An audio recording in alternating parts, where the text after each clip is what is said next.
I want to speak to Chris Quinn, who is the Children's Commissioner. Chris, good morning. Morning, Frank. How are you? I'm very, very well. World Children's Day, an event at Stormont today. The spotlight being put on the children, and rightly so. What is happening today, Chris? Yeah, well, look, today is the culmination of a year's work. So young people on my youth panel have put together a day to mark and celebrate children's rights. So today they'll be talking about the UNCRC, which is the most internationally ratified human rights treaty in the world, and it protects young people. So they've produced a report, and in that report they've highlighted key issues that they want government to set up and listen to and act on. So young people are frustrated. They believe they deserve better. They believe that the law should be stronger to protect their rights, because way too many children are being failed. We have 1 in 4 children living in poverty. We have 19,000 children who are homeless. We have rising numbers of children who are victims of abuse and record numbers of children in care. So they're really asking government at Stormont to do more, to put their needs first, and to put children's rights first in terms of the decisions they make and the money they spend up here. I know one of your youth panel members is Tasja, who's on a line as well. Tasja, good morning. Good morning, Frank. Tasja, what's your main pitch today? What are you hoping the decision makers will be hearing from you? I think today the most important thing forward is that young people's voices are more listened to and taken into account during decision making. And I think today, being World Children's Day, that's really important.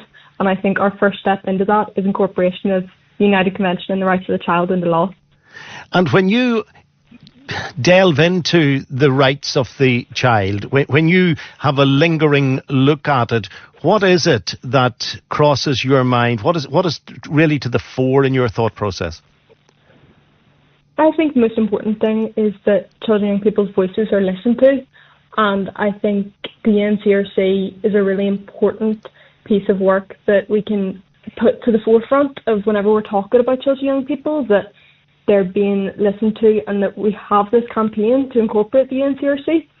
And we've been working on a report called The Right Way Forward, and it's a rights-based approach to improving the lives of children and young people in Northern Ireland. And I think the NCRC, to me, means that we're able to move forward, that children's rights are at the forefront of every decision that is made in politics. And do you really feel ignored? Because I must say, when I consider my lifespan and how children and young people were considered back in the day, you were starting from zero. It was zero back when I was young. I have the impression now that young people have a very loud, prominent and welcomed voice. Is that not how you see it? I think we're definitely getting there. I think in terms of politics, I think a lot of politicians have been moving in the right way of actually listening to children and people and meeting with us and speaking to us about our views.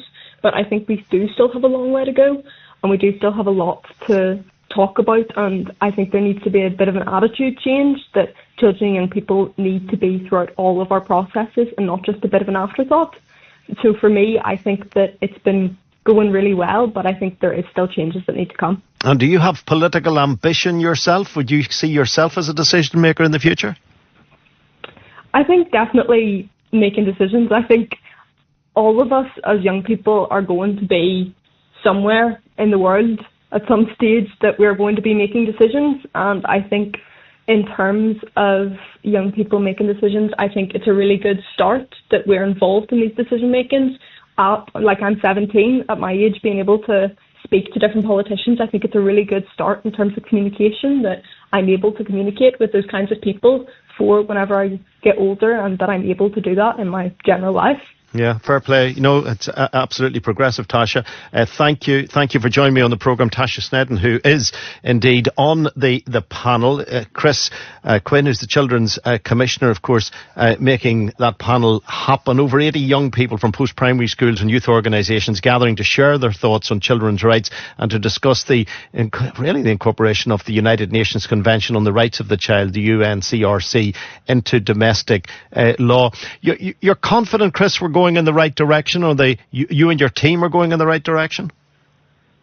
Well, look, it would be remiss of me not to acknowledge that I do feel that we are going backwards in terms of where we were maybe 30 years ago.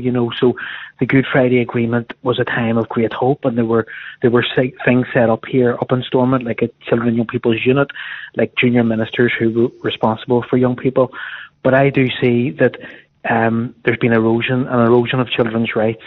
So we need to sit up and listen. And look, full testament to the young people who have put this report together. They have so bravely told their personal stories about inequalities in education, stories about living in poverty, being, vulnerable to abuse in the online world and the offline world. So I think we really need to use this moment to think about children's rights, to put them to the forefront and to secure what we have, because geopolitically it's a very worrying time. There's lots of big changes happening. So it's up to our decision makers here, as Tasja said, not only to listen, but to act on the views of children and young people, because way too many are being failed right now. Well, let's hope you make the progress you're hoping to make, because let's be straight about it, they are the most important voices. They are the future decision makers as well. Chris, thanks for your time this morning. Thank you. Thank you. Appreciate it. Chris Quinn, the Children's Commissioner, and Tasja